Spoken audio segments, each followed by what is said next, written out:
नमस्कार मित्रांनो. चला तर आपण घरगुती पद्धतीने बिर्याणी बनवणार आहे. अर्धा किलो चिकन घेतले धुवून, त्याच्यात अद्रक लसूण पेस्ट टाकले.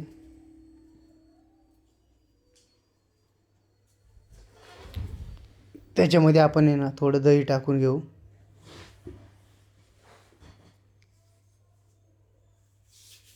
दही टाकलं आणि मस्त मिक्स करून घेऊ दह्याला चिकनसोबत.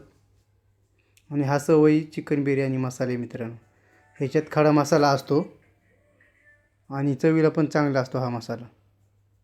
तर हा आपण मसाला त्याच्यामध्ये टाकून घेऊ.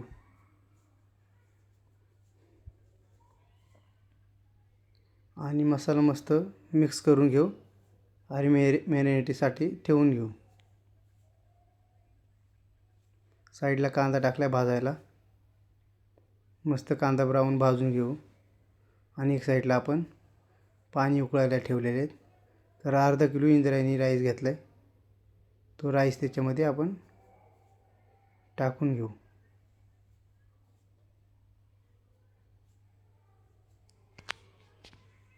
एक साईडला आपण घरगुती मसाला बनवला आहे कांदा खोबरा भाजून. तर तो आपण मसाला आहे ना तेलामध्ये चांगलं ब्राऊन असं भाजून घेऊ.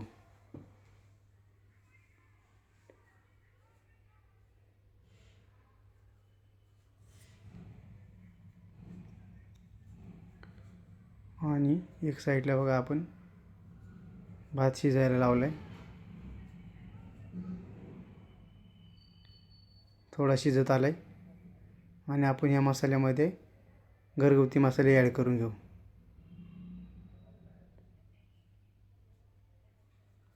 तर लाल मिरची पावडर, धना पावडर, कांदा लसूण मसाला आणि वरून आपण मीठ टाकले.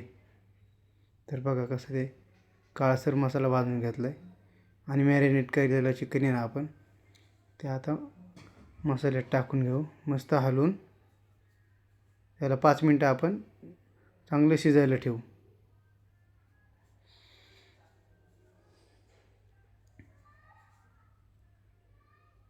एक साईडला आपला हा तांदूळ शिजला आहे. बघा कसं एकदम सुटसुटीत तांदूळ शिजला आहे. इंद्रायणी तांदूळ आहे मित्रांनो. आणि आपण कढईमध्ये असं काढून घेऊ. अजून आपल्याला दम द्यायची बिर्याणीला. तर बघा आपला चिकन पण शिजून तयार झालं आहे. राईस पण घेतला आहे आपण. आणि पहिला आपण दम देण्यासाठी तूप टाकून घेतलं 1 चमचा. आणि मग हा चिकनचा मसाला टाकायचा खाली. आणि मग वरून हा राईस टाकायचा. असाच दुसरा पण थर द्यायचा. चिकन मसाला टाकायचा आणि हा राहिलेला सगळा राईस आता टाकून द्यायचा त्याच्यामध्ये वरून.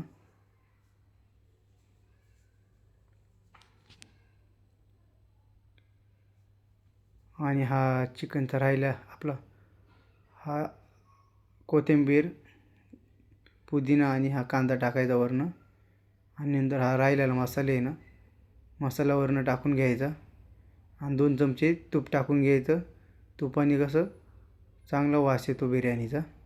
आणि गव्हाचं पीठ मळून घेतलं आहे. टोपाच्या राऊंडनी लावून घ्यायचं आणि झाकण लावून घ्यायचं. आणि 5 मिनटं आपण स्लो गॅसवरती आहे ना दम द्यायला ठेवलं आहे. तर आपला दम देऊन झाला आहे मित्रांनो. हा आमचा गोलूला बिर्याणी खायची होती. तर गोलू म्हणायचं का मम्मी कधी बिर्याणी बनवणार. तर त्याच्यासाठी ही स्पेशल बिर्याणी केली मित्रांनो. तर तुम्ही नक्की अशी ट्राय करून बघा घरी. साध्या पद्धतीने आणि झटपट होणारी बिर्याणी आहे.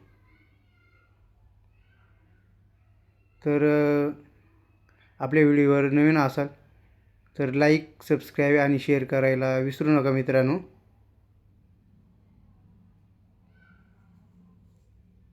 तर बघा मित्रांनो बिर्याणी बनवून झाली. तर आता आपण गोलूसाठी काढून घेऊ. बघा किती